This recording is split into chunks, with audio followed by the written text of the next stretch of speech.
ഇത്തവണത്തെ ലോക്സഭാ ഇലക്ഷനിൽ ഗൂഗിൾ ആഡ്സിന് വലിയ പങ്കുണ്ടെന്ന് ഞാൻ പറഞ്ഞാലോ? സംഭവം സത്യമാണ്. ഈ വർഷം കടന്നുപോയ 4 മാസത്തിൽ ഏതാണ്ട് 100 കോടിയോളം രൂപയാണ് രാഷ്ട്രീയ പാർട്ടികൾ ഗൂഗിൾ ആഡ്സിന് വേണ്ടി ചെലവാക്കിയത്. അതിൽ 39 കോടിയോളം ചെലവാക്കിയത് BJP ആണ്. രണ്ടാം സ്ഥാനത്താവട്ടെ സർക്കാരിന് തന്നെ നോഡൽ അഡ്വർടൈസിംഗ് ഏജൻസിയായ സെൻട്രൽ ബ്യൂറോ ഓഫ് കമ്മ്യൂണിക്കേഷൻ. എല്ലാവരും ഓൺലൈൻ ആഡ്സിന്റെ പ്രാധാന്യം മനസ്സിലാക്കിയിരിക്കുന്നു എന്നതിന് ഇനിയും തെളിവ് വേണമെങ്കിൽ ലിസ്റ്റിലെ 3ാമത്തെ പേര് നോക്കിയാൽ മതി.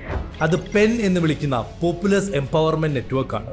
DMK നേതാവ് സ്റ്റാലിന്റെ മകൻ തുടങ്ങിയ കമ്പനിയാണിത്. സ്വന്തം കമ്പനിയാവുമ്പോൾ ആ ജോലി പുറത്താരെയും ഏൽപ്പിക്കണ്ടല്ലോ. ഈ പറഞ്ഞ പെന്നിലും പുറകിലാണ് കോൺഗ്രസിന്റെ സ്ഥാനം, ഏതാണ്ട് 7 കോടിയോളം രൂപ.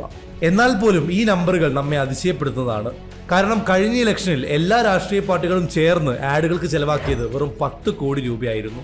എന്നാൽ ഇന്നത് 10 മടങ്ങോളം ഉയർന്ന് 100 കോടിയിലെത്തിയിരിക്കുന്നു.